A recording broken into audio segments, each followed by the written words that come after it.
Have you ever spent an entire afternoon imagining your dream life, the business you'd build, the body you'd have, the book you'd write, and walked away feeling strangely satisfied, like you'd actually done something? And then 3 weeks pass, 3 months, 3 years, and the dream is still sitting there, untouched, pristine, and unlived. If that just hit a nerve, stay with me, because what I'm about to share isn't another video telling you to just take action or hustle harder. That's surface level noise. The reason you're not moving has nothing to do with discipline. It has everything to do with 6 specific psychological traps your own brain is setting for you. And once you see them, you can't unsee them. Here's the thing I want you to hear first. You're not lazy. Let's just park that word. I've coached people who are running companies, raising kids, holding down demanding careers, and they will tell me in the same breath that they can't seem to stop writing the book, launching the side project, or leaving the relationship that's been draining them for years. These are not lazy people, they are stuck people. And stuck looks very different to lazy. The psychology tells us there are 6 ways your mind quietly sabotages the gap between dreaming and doing. First, your brain confuses thinking with progress. When you vividly imagine success, your reward system fires dopamine, the same chemistry as actually achieving something. You get the feeling without the work, and your brain, being very efficient, think the job's done. Second, there's the fear of failure. As long as the dream stays in your head, it's perfect. The moment you try, it becomes real, and the risks being ordinary, rejected, or wrong. So you protect it by never testing it. Third, you're waiting for the right moment. That mythical Tuesday where you'll feel ready, clear, energized and certain.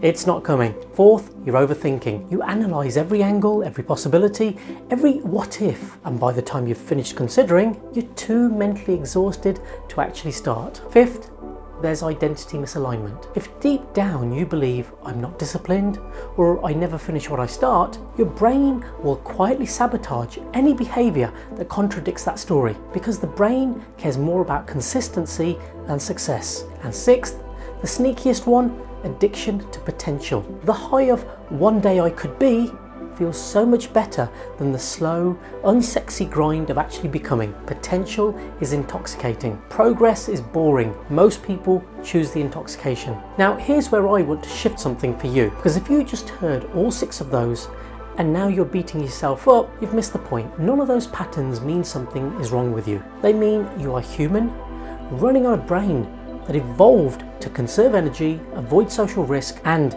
protect your sense of self. These aren't character flaws, they're default settings. And the reframe you need, the one I wish someone had sat down with me and said when I was stuck in my earlier career, is this: readiness is not a prerequisite for action.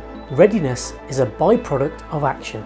You're waiting to feel ready before you start, but feeling ready only comes from starting. You're waiting to feel confident before you put yourself out there, but confidence is built by the very thing you're avoiding. The sequence you've been taught, feel ready, then act, is backwards. The actual sequence is act and then ready shows up. Small action, small evidence, small identity shift, repeat. The author Stephen King put it beautifully. He said, "Amateurs sit and wait for inspiration.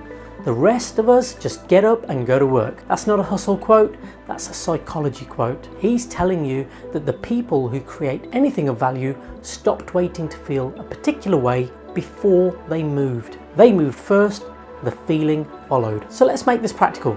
5 steps to move from dreaming to doing.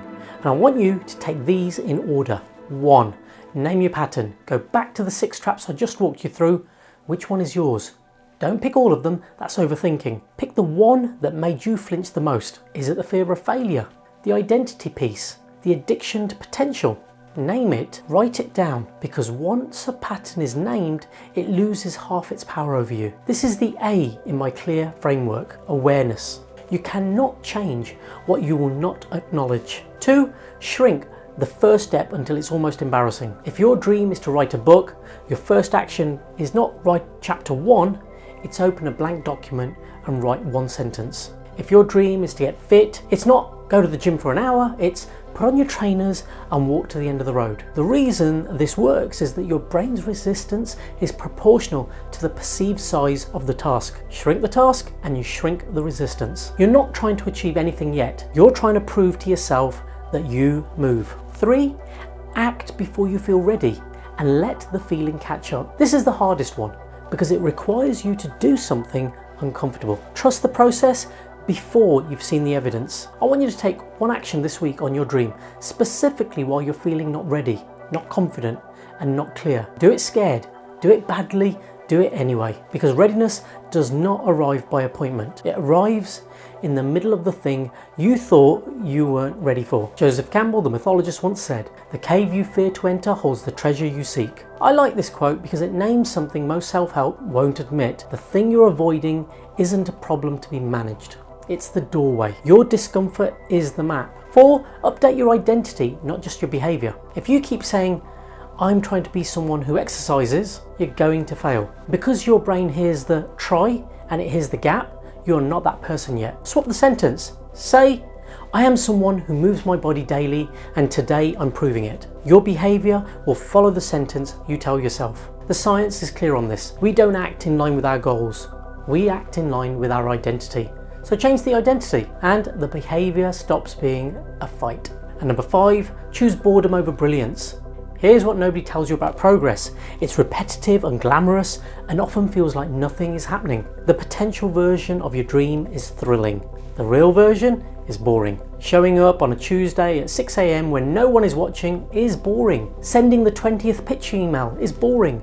That boredom, that quiet, steady, unsexy consistency is where real transformation lives. Trade the high of potential for the humility of progress. It's a worse feeling in the short term. It's the only feeling that changes your life in the long term. So here's your challenge this week. I want you to do just one thing. It's the one thing I tell all my clients. Identify the dream you've been thinking about for more than 6 months without moving on. Now, identify the smallest possible first action and do that action in the next 24 hours before you feel ready, before it's perfect, before the right moment that isn't coming. Then come down to the comments and tell me what you did. I read every single comment. And if you're brave enough to name the pattern that's been keeping you stuck, drop that too. There's real power in saying it out loud. If this message, this video resonated, hit the like button, subscribe to the channel if you haven't already, and share this with one person you know who's brilliant, full of potential, and quietly stuck. They need this today. Until next time, I'm Dr. Rakish Rana, the Clear Coach.